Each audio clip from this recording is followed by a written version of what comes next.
Buenos días, trabuqueños, trabuqueñas. Nos encontramos hoy reunidos junto a Simón Cano, especialista en filosofía y antropología, para dar inicio a este taller dedicado a los nuevos modelos de familia, maternidad y parentesco. Esta actividad se enmarca en la conmemoración del Día Internacional de la Familia que se celebra cada 15 de mayo. Esta es una ocasión valiosa para reflexionar colectivamente sobre los profundos cambios que atraviesan las estructuras familiares en la actualidad, así como sobre las múltiples formas de construir vínculos, cuidar y convivir. El concepto de familia se ha transformado y hoy convivimos con una gran diversidad de experiencias familiares que merecen ser escuchadas, comprendidas y respetadas. Este taller nos invita precisamente a abrir la mirada, cuestionar estereotipos y reconocer las nuevas realidades que configuran el entramado social de nuestro tiempo. Esperamos que este espacio sea una invitación a pensar juntos, a cuestionar, a aprender y también imaginar futuros más inclusivos y equitativos para todas las formas de amar, cuidar y criar. Sin más preámbulos, pasamos con el compañero Simón, que nos va a dar una charla que yo pienso que es bastante interesante y productiva para todos. Muchas gracias. Simón, cuando quieras.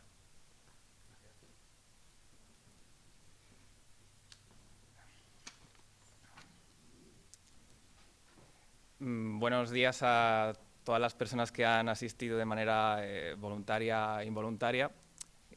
Como saben, como comenté en la última ocasión, yo soy un gran defensor del diálogo platónico y si no hay un otro que esté dispuesto a escuchar, las pretensiones de verdad del diálogo platónico pues no son inexistentes.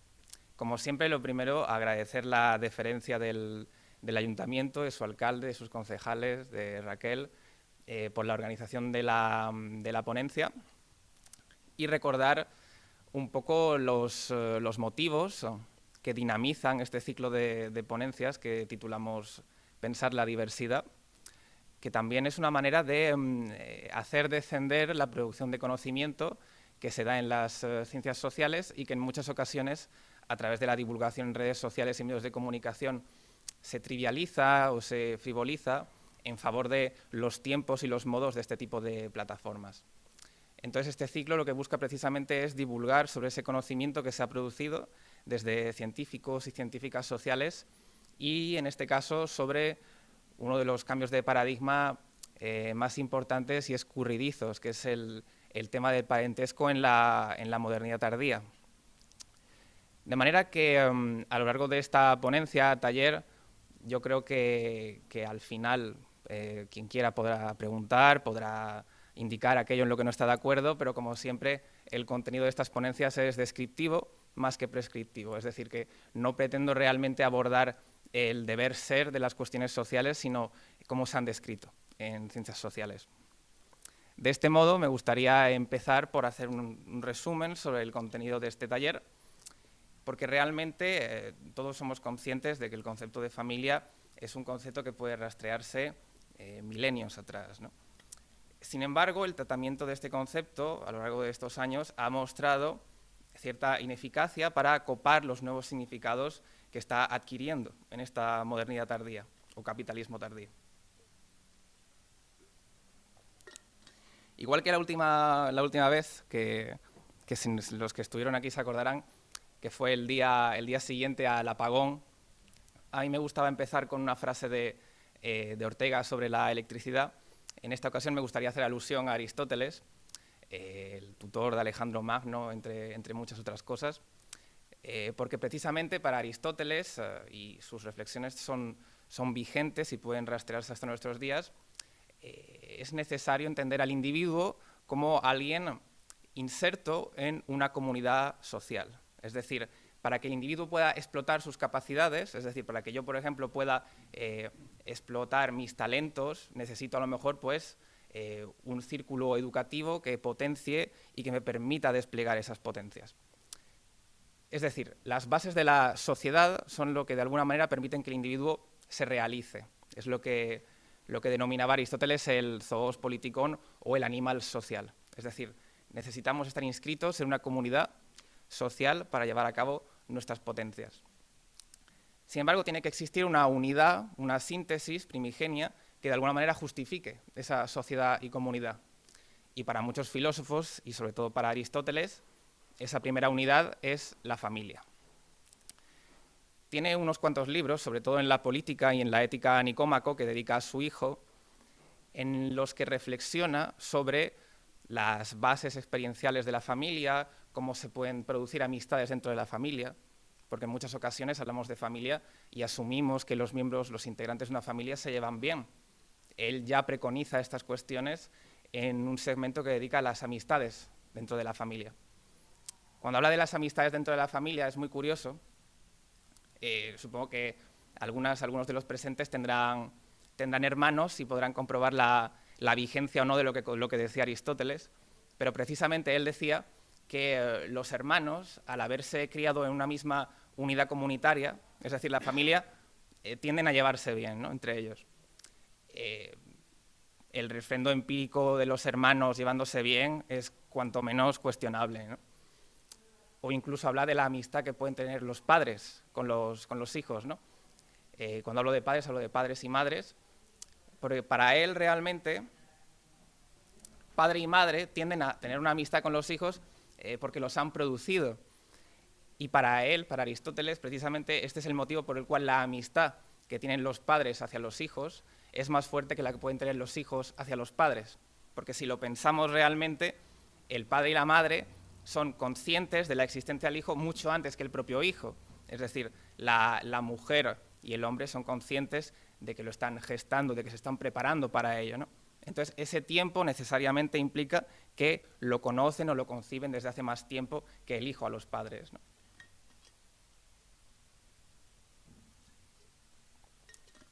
La cuestión es que estas consideraciones sobre la familia datan alrededor de los primeros 500 años antes de Cristo. Y como podrán comprobar, no son del todo satisfactorias, es decir, no se adaptan a todos los contextos familiares. Igual que, por ejemplo, el filósofo escocés David Hume hablaba de que la familia siempre está presente con nosotros, ¿no? Yo creo que todo eso también queda un poco en cuestión, sobre todo con los modernos contextos de familia. Estas pequeñas reflexiones sobre estos dos filósofos pretenden hacerles ver realmente que las teorizaciones y generalizaciones sobre la familia, sobre los comportamientos intrafamiliares, por lo general no son suficientes para copar la gran diversidad de interacciones y de redes que se establecen dentro de un contexto familiar. Sin embargo, una de las partículas del taller es precisamente la idea de parentesco. Entonces, sería un pecado capital para alguien que se define antropólogo o que se presenta como antropólogo hablar de parentesco sin hablar de Claude Lévi-Strauss, que es uno de los pioneros y de figuras más importantes dentro de la antropología a la hora de hablar de parentesco. ¿Por qué? Bueno, a él le debemos realmente una obra muy extensa dedicada a ello, sobre todo la famosa obra Elementos del parentesco, primitivos del parentesco, en el que de alguna manera intenta glosar cómo la familia, que hoy en día consideramos una institución, puede o puede no ser una unidad universal en diversas culturas. Es decir, si se encuentra presente de la misma manera en diferentes sociedades o si por lo pronto presenta motivaciones distintas o si lo que de alguna manera sustenta el suelo de la familia es distinto. Por ejemplo, para nosotros, ya generalizando un poco, la familia pues, es una forma de unión comunitaria, pero sí es cierto que se ha estudiado en antropología, y así lo señala Claude Lévi-Strauss, como una forma de división sexual del trabajo, por ejemplo.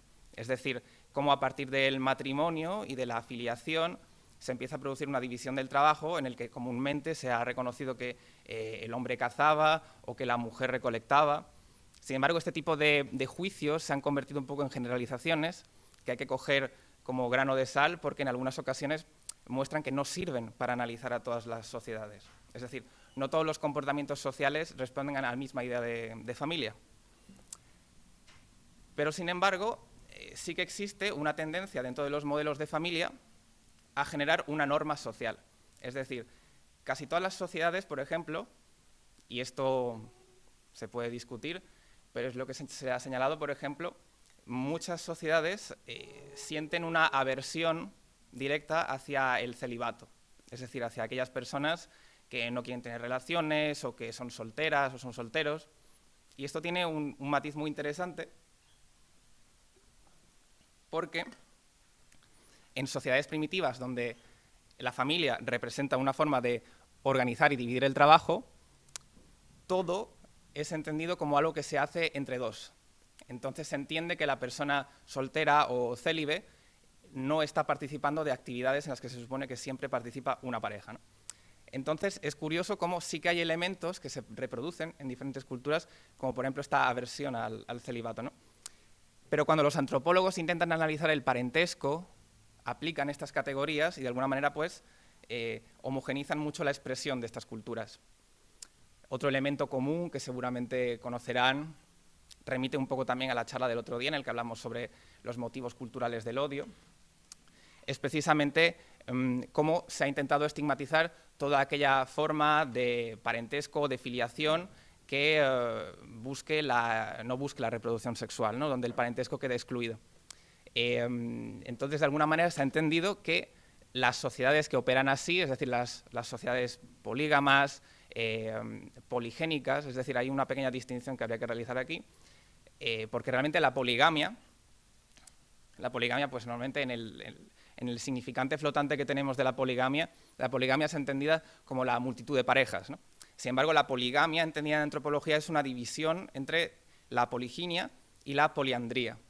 Una realmente significa que un hombre puede tener varias mujeres y la poliandría es que varios hombres comparten una mujer, ¿no?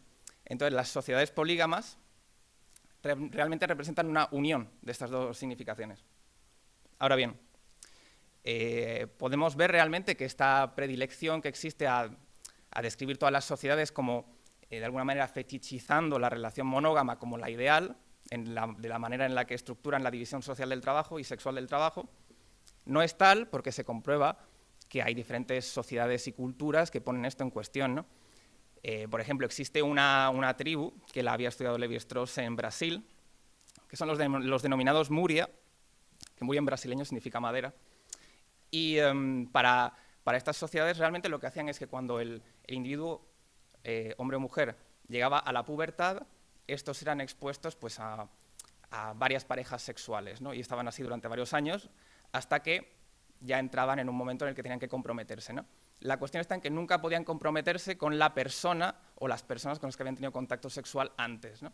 Es como una especie de momento de libertad post-pubertad que luego van a tener que abandonar, ¿no? O, por ejemplo, en la Rusia medieval existía una institución que era la Savchenko, que era que, por ejemplo, el padre, cuando el hijo se casaba, tenía derecho sexual sobre la mujer con la que se casaba, ¿no? Es decir, que realmente esta idea que tenemos de la monogamia y la idea de intentar imponerla para comprender otras culturas ha demostrado ser muy equívoca y la antropología vamos a decir, de mediados del siglo pasado ha intentado poner en evidencia precisamente esta imposición.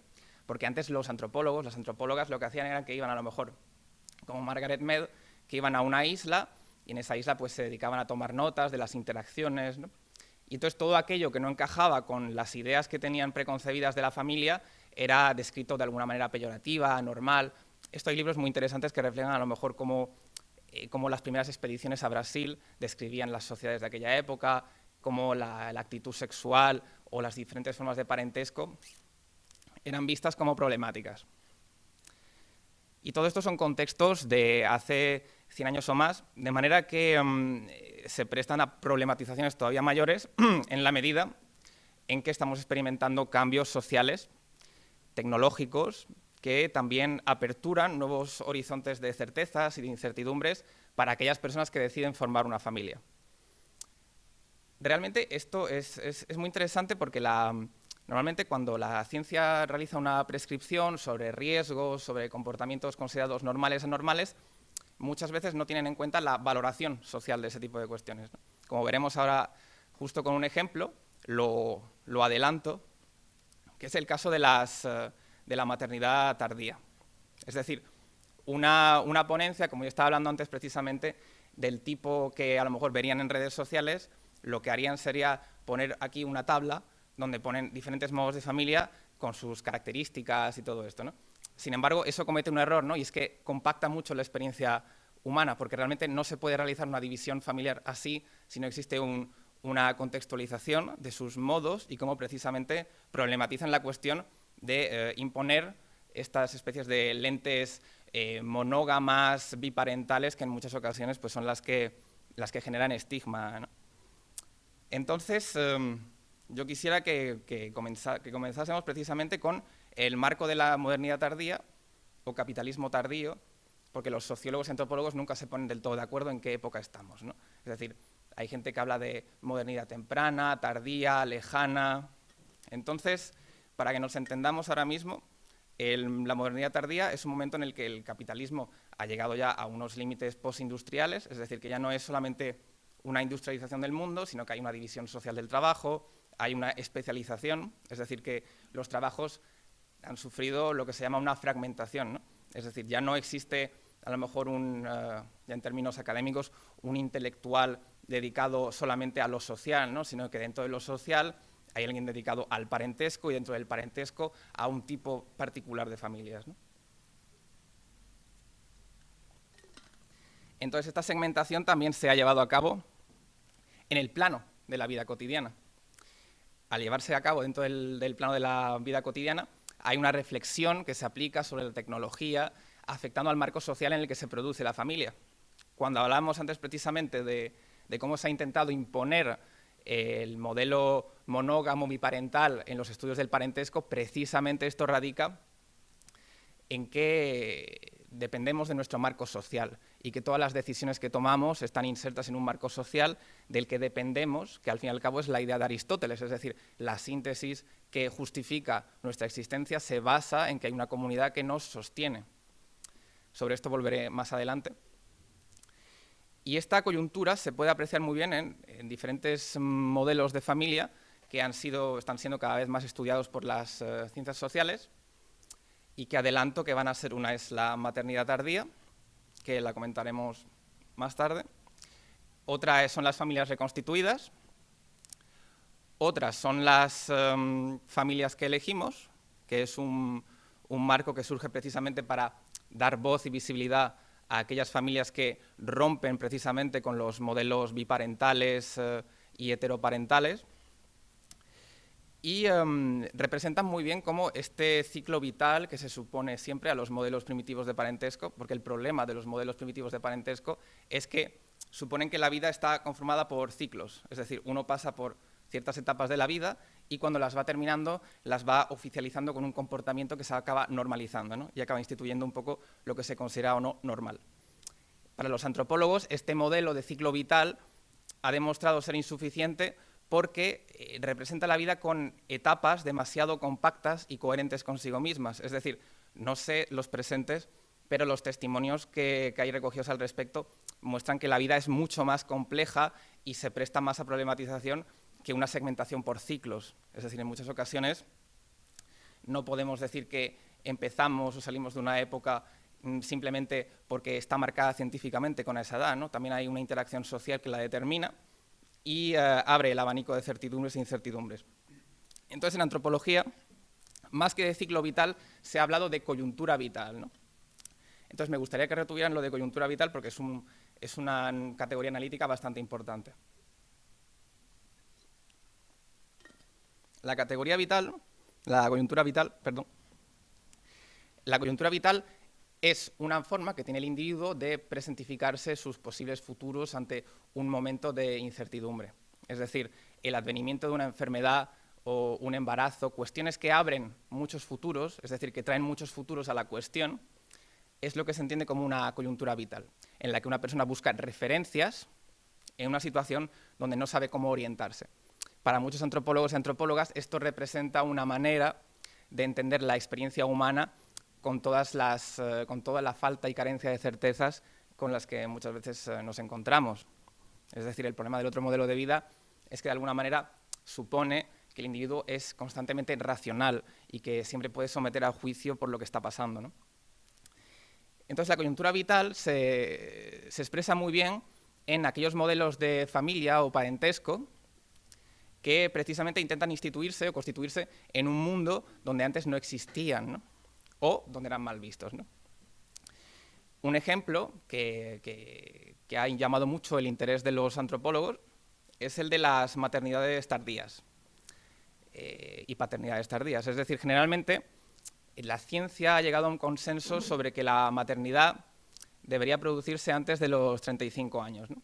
Sin embargo, como yo decía precisamente antes, esto escapa un poco a la valoración social de esa concepción del riesgo, porque genera también la sensación de que si una madre tiene hijos antes o después, sobre todo después, pues genera una sensación de controversia social, ¿no?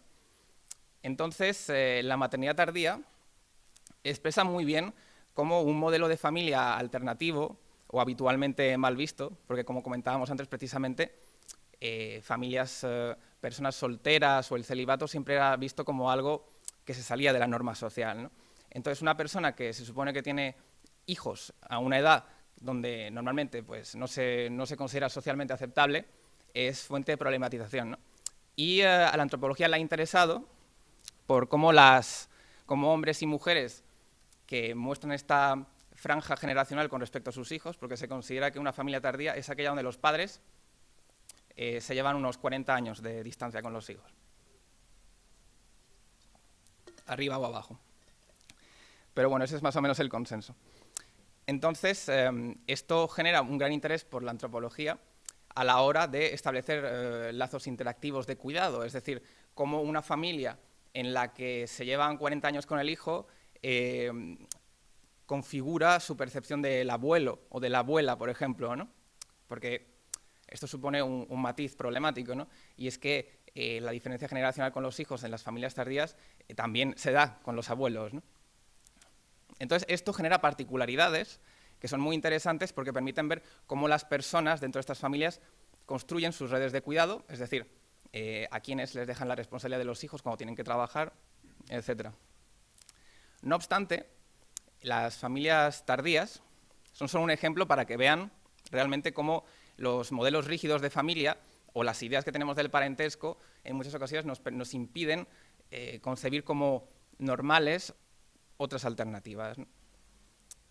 Sin embargo, un caso que a mí me parece que es todavía más contemporáneo y que yo creo que, a ver, dada el número de personas que hay, no lo sé, pero sí es cierto que casi todo el mundo conoce un caso de familia reconstituida.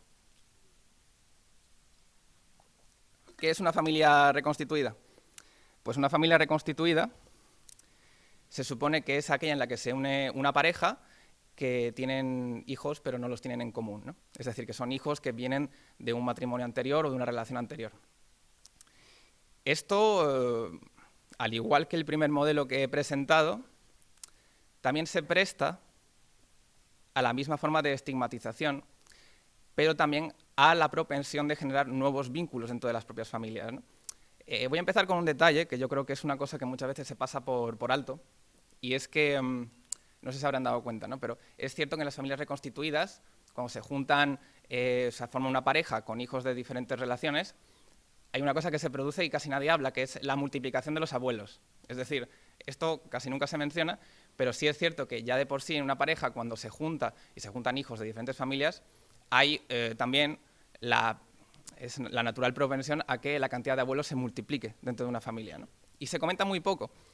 Pero representa precisamente ese tejido interaccional que diferencia a esa familia o a ese modelo familiar de otras, ¿no? Sin embargo, para entender la reconstitución familiar hay que dar un pequeño paso atrás, es decir, hay que entender que hay una serie de cambios sociales que habilitan hablar de este tipo de modelos de parentesco. Les voy a poner un ejemplo, que es el de las familias mahometanas, que son...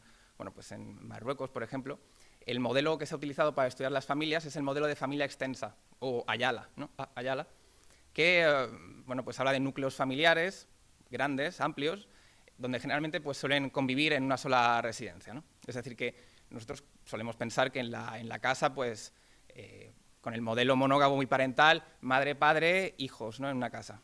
Sin embargo, en la familia extensa mahometana encontramos que es mucho más amplio y que también responde a un criterio de residencialidad distinto, ¿no? Es decir, que comparten domicilio personas que no solamente son representativas del modelo de filiación, es decir, que no solamente es de padre a hijo, sino también es padre-hijo, padre-hermano, sobrino, tío, etc. Entonces, este es el modelo tradicional que se ha utilizado. ¿Qué ocurre? Por ejemplo, en la legislación mahometana ha ocurrido pues, una serie de cambios, por ejemplo, la introducción del divorcio, migraciones a los centros urbanos, búsquedas de trabajo, es decir, todo esto problematiza mucho el hecho de que una familia extensa cohabite en un mismo núcleo familiar, ¿no? Es decir, que el modelo de familia extensa es problematizado y sufre cambios en la medida en que la sociedad y la legislación introducen cambios también, tanto a nivel legislativo como tecnológico, que ahora veremos con las técnicas de reproducción asistida. Entonces, ese modelo deja de valer porque los cambios producidos a nivel social afectan a la organización familiar. Esto ocurre también con las familias occidentales que intentamos entender con el modelo de familias reconstituidas. Entonces, ¿qué cambios han provocado precisamente que la familia reconstituida se convierta en un objeto de estudio? El primero de ellos, precisamente, es la existencia del divorcio. Es decir, el divorcio es lo que de alguna manera permite también que una familia pueda reconstituirse. No necesariamente, es decir, no es una condición necesaria de que se produzca, porque se puede dar una relación donde hay hijos sin que haya matrimonio, pero sí es cierto que representa un abanico y un cambio de paradigma considerable. Otro es la introducción de tecnologías aplicadas a la reproducción asistida, que eso también rompe bastante el modelo monógamo biparental, porque para los antropólogos y antropólogas ese modelo de alguna manera generaba muchas importancias en torno a la sangre y al semen en la filiación. Sin embargo, con este cambio de paradigma antropológico, es la tecnología la que realmente adquiere visas de fetichizarse socialmente en favor y en contra de modelos alternativos, ¿no? Y luego, por supuesto, hay que hablar de las consideraciones sociales al respecto. El otro día, para los que estuvieron, se acordarán, comenté un concepto de un sociólogo muy importante que es Erving Goffman, que hablaba de una cosa que ocurre en las sociedades, que es, bueno, esto de que la gente habla, ¿no? Los rumores, todo esto. Él lo denominaba con un concepto que en alemán pues, no era exactamente así, pero que aquí se tradujo como chismografía. La chismografía podríamos decir que existe, sobre todo en aquellos núcleos sociales más pequeños, donde la vigilancia urbana está mucho más ampliada, y sobre todo en aquellos modelos sociales donde bueno, pues se producen estas disrupciones, ¿no? Y son motivo de descrédito, ya que la recomposición familiar siempre es susceptible de este tipo de cuestiones, ¿no? Entonces, esto obliga a que los núcleos familiares de las familias reconstituidas busquen dentro de sí mismas formas de empoderarse, que esto es un concepto que ahora volveremos, porque es verdad que dentro del concepto de empoderamiento hay mucha tela que cortar. Entonces, estos modelos reconstituidos presentan al mismo tiempo la misma problemática de la multiplicación de abuelos, un problema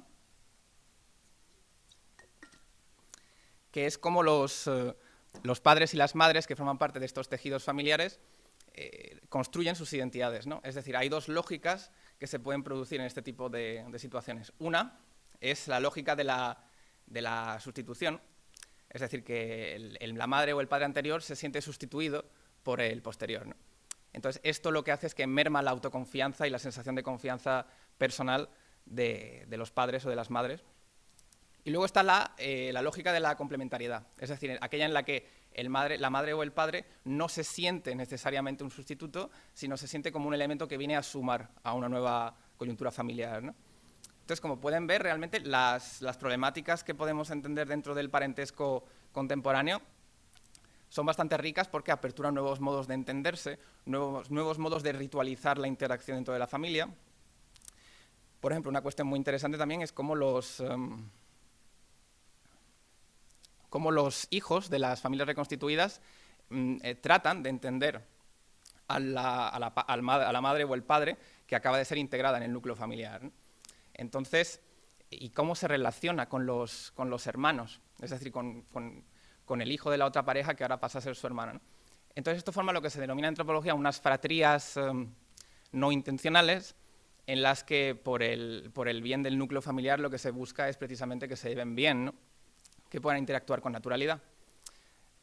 Sin embargo, para que esto ocurra, se tiene también que generar un régimen residencial que obedezca a esta complejidad, porque el concepto de hogar que entendemos que solemos asociar con casa también es problemático, es decir, en una familia reconstituida, cómo el hijo o la hija percibe la nueva residencia en la que está y cómo percibe la anterior, ¿no? Entonces, los antropólogos, que no son psicólogos, pero en algunos momentos pues, se permiten recoger las necesidades que expresan los testimonios, han llegado a decir que lo mejor para este tipo de personas es asentar regímenes donde la inestabilidad vaya desapareciendo poco a poco, ¿no? Porque al fin y al cabo, la idea de hogar que tenemos, que es remitible a otros filósofos como a Heidegger, es muy problemática. Es decir, sentir que tú perteneces a un sitio no es algo que se pueda establecer en 2 días. Es una relación que conlleva la relación con la gente que tú conoces de ese lugar y la importancia que tiene como lugar de espacio, lugar de descanso, etc. Entonces, estos son solamente algunos de los detalles que permiten ver cómo las familias reconstituidas se pueden entender desde la antropología, pero cómo todas operan, de alguna forma, igual que otras familias. Es decir, tratan de construirse y de favorecer los vínculos entre sus miembros. Y todo esto a expensas de una chismografía que lo que intenta generar siempre pues es, a partir de esta controversia social, mermar estos intentos o seguir señalando como de alguna forma anormales, ¿no? Y antes hemos comentado el asunto de los avances tecnológicos y cómo han influido en el marco social y en el horizonte de expectativas de los individuos contemporáneos. Y llegamos a un punto que es muy interesante, que siempre está muy presente en los debates, que es la maternidad a través de técnicas de gestación subrogada, asistida. Aquí habría que hacer un matiz, porque yo realmente no voy a hablar de gestación subrogada, sino de las de reproducción asistida, frente a la adopción internacional. Es decir, que son 2 formas de también trascender la idea de una filiación sanguínea. Aquí también hay un elemento chismográfico interesante, porque al fin y al cabo, cuando una persona adopta o tiene un hijo por técnicas de reproducción asistida, también es susceptible de ser interpretado por sus núcleos sociales como algo anormal, y los testimonios que se recogen al respecto muestran precisamente que aquellas personas que deciden optar por este tipo de vías, que en antropología porque normalmente esto se asocia con una cuestión muy interesante, que es el de las madres solteras por elección propia, que también representa una ruptura conceptual con los modelos anteriores, y es que el entorno social es muy importante y muy relevante para ellas a la hora de escoger qué vía van a obtener, ¿no? Esto es problemático porque, por ejemplo, hay que tener presente estas dos vías, ¿no? La vía de la adopción internacional y la vía de las tecnologías de reproducción asistida. ¿En qué modo el entorno social puede determinar los problemas de cada una de ellas, ¿no?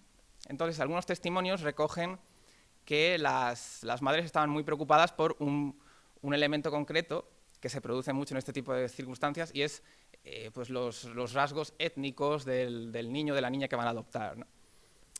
Porque de alguna forma sentían, digamos, las madres someten a una especie de cálculo matemático, social, con la gente que les rodea, cómo van a percibir o no van a percibir las diferencias físicas del hijo con respecto a las suyas, ¿no? Entonces esto hace que mucha gente pues, opte también por la reproducción asistida, y esto también genera en la ruptura conceptual con los modelos biparentales, un elemento muy importante a la hora de autodefinir la identidad de la madre es el parecido con el hijo, con la hija. Entonces, cuando se produce esto, sobre todo en los casos de adopción, para medrar un poco el efecto negativo que puede generar el entorno social sobre este tipo de consideraciones, la madre tiende a buscar una identificación física con la persona a la que está adoptando, ¿no? Esto es muy importante porque permite reafirmar el rol de la madre y al mismo tiempo el sentimiento de maternidad. Entonces, estas son cuestiones que se producen en mayor o menor medida en otro tipo de familias, pero que aquí está muy acentuada, y son formas que tiene precisamente una madre de empoderarse. Y aquí llegamos a un concepto que no se puede pasar por alto. El concepto de empoderarse, remito a lo mismo, en función de la gente que pueda haber o no presente, todo el mundo ha escuchado este concepto de una manera u otra, y se utiliza, como comentábamos antes, de una manera trivial, frívola. Realmente, para que lo entiendan, el concepto de empoderamiento no se puede usar a la ligera, y aquí tienen un ejemplo. Con el caso de las adopciones internacionales, una madre se expone a un tejido interinstitucional de carácter internacional en el que las etapas, los ciclos, en algunos momentos no están reglamentados o escapan precisamente a la clasificación que puede hacer. Muchas de ellas dicen que el tiempo de espera para conseguir a su hijo, por ejemplo, a mediados del 2010 hubo unos casos muy polémicos sobre aperturas y cierres de expedientes en Etiopía, en Nepal, de muchas mujeres que iban a adoptar y que de un momento para otro pues, los expedientes se cerraron y se quedaron sin hijo. Entonces, esto implica que el proceso, a lo mejor de las técnicas de reproducción asistida, está mucho más calculado, y en la medida en que es nacional, la persona reafirma su confianza constantemente en estos procesos. Sin embargo, cuando es una adopción internacional, la persona ve mucho más problematizada su capacidad para generar confianza, para sentir que el proceso la está teniendo en cuenta, está siendo considerado con ella. Y aquí es donde entran los tejidos de refuerzo institucionales y el concepto de empoderamiento. Es decir, cuando una mujer emplea las técnicas de reproducción asistida, sabe a nivel nacional que hay un tejido asociativo que está detrás de ella, judicial, legislativo, que la va a proteger y la va a sostener en caso de que ocurra algo. Eso es empoderarse. Es decir, el empoderamiento representa el sustento comunitario que de alguna manera permite que las acciones estén refrendadas por su colectivo. Sin embargo, esto es mucho más problemático en aquellos procesos que implican la interacción de diversos países, donde la normativa es mucho más complicada, donde realmente el apoyo institucional es mucho más pequeño. Entonces, el empoderamiento en antropología, y realmente es un concepto que viene de las ciencias sociales, responde a ese apoyo institucional comunitario que puede aportar el grupo hacia la persona, ¿no? Hoy en día, lo que solemos interpretar como empoderamiento, lo que se entiende por empoderamiento habitualmente en algunos discursos, es el refuerzo de la autonomía. Es decir, de cómo una acción que yo hago, de alguna manera, permite que yo me diferencie, en tanto que ser autónomo, que lo puede realizar sin necesidad de otra persona, ¿no? Entonces, esta distinción es importante. Entonces, estos marcos familiares permiten entender nuevas formas de constituirse tanto individualmente como en comunidad. Hay, por ejemplo, un detalle muy interesante, y es la importancia que ha cobrado, por ejemplo, las redes sociales y los foros de mujeres que están adoptando internacionalmente o que están sometiéndose a un proceso de reproducción asistida. En estos foros comentan las fases, se apoyan entre ellas, y esto genera precisamente ese sentimiento de comunidad que en algunas ocasiones no se puede encontrar precisamente en un mundo donde persiste esa chismografía, como apuntaba Goffman, y que señala y estigmatiza formas de familia que no se corresponden con el modelo normativo, ¿no?, que se está transgrediendo. Y para ir terminando, hay un modelo que también tiene que ser aludido, que es un modelo que se emplea en antropología a finales del siglo pasado, que es el de las familias. Es un concepto, es una categoría analítica, que es el de las familias que elegimos. Es un concepto que se utiliza también muy recurrentemente, pero que en ocasiones se omite precisamente su origen antropológico. Es un concepto que desarrolla una antropóloga que se llama Kat Weston, en un libro que se llama precisamente Families We Choose, familias que elegimos, en el que intenta precisamente dar voz a los testimonios de aquellos modelos de familia que no se ven representados en la heteroparentalidad, ¿no? Es decir, hablamos de familias homoparentales y qué formas pueden adquirir estas familias, ¿no? Entonces, es una coyuntura también muy importante, se está produciendo a finales de los 80, e intenta criticar precisamente esta estigmatización de la familia o de la persona homosexual, en la medida en que los medios de comunicación siempre han relacionado familia con heterosexualidad y la no familia con la homosexualidad, ¿no? Entonces, para ella, esto representaba una manera de encorsetar la realidad que no respondía a la diversidad de interacciones sociales que se podían estar produciendo. Entonces, el problema está en que hace falta generar un nuevo modelo de comprensión para entender los vínculos familiares que se producen en el marco de las relaciones homosexuales, ¿no? Entonces, Families we choose, familias que elegimos, tiene un componente muy importante que es el elemento voluntarista y que también tiene mucho que ver con el cambio de paradigma sociocientífico del siglo pasado.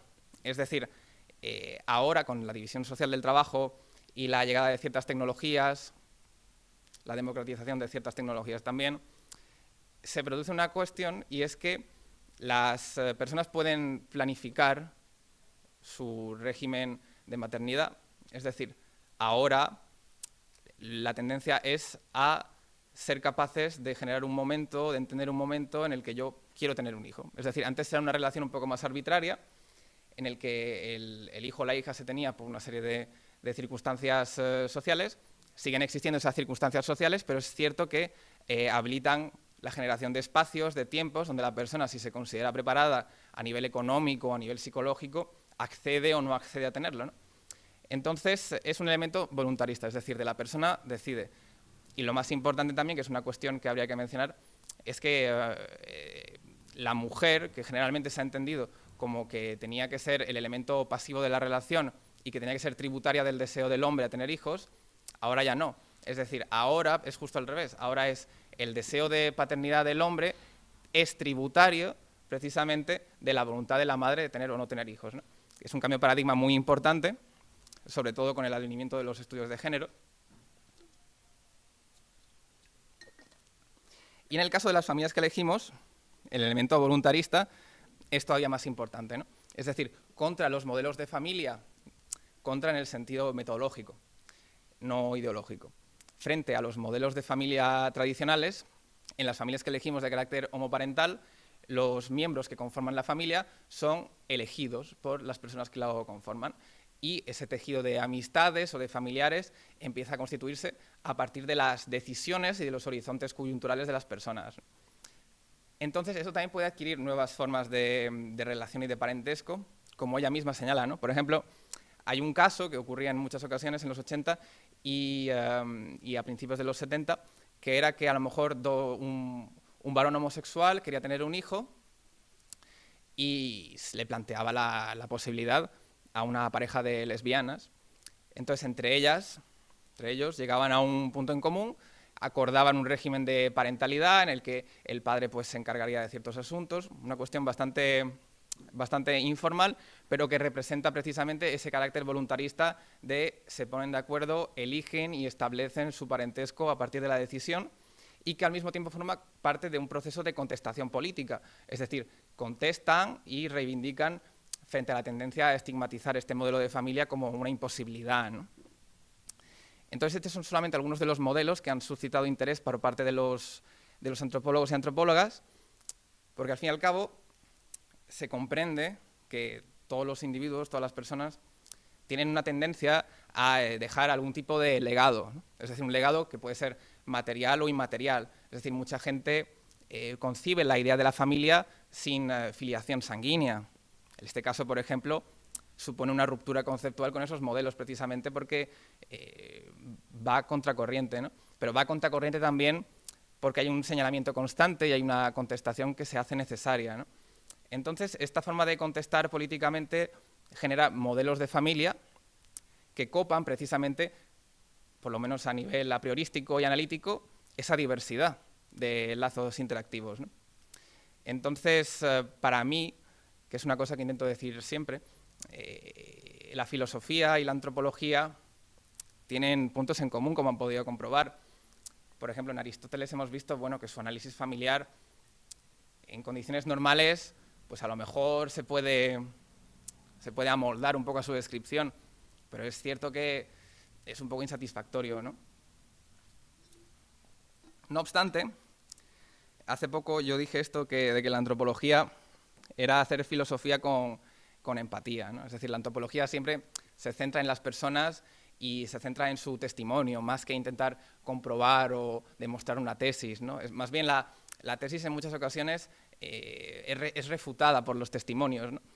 Y de esa forma estos conceptos pues cobran una vida distinta y es lo que realmente genera la riqueza de la cultura, es precisamente esa capacidad de comprender nuevos horizontes vitales en vez de someter constantemente a juicio aquello que no consideramos normal.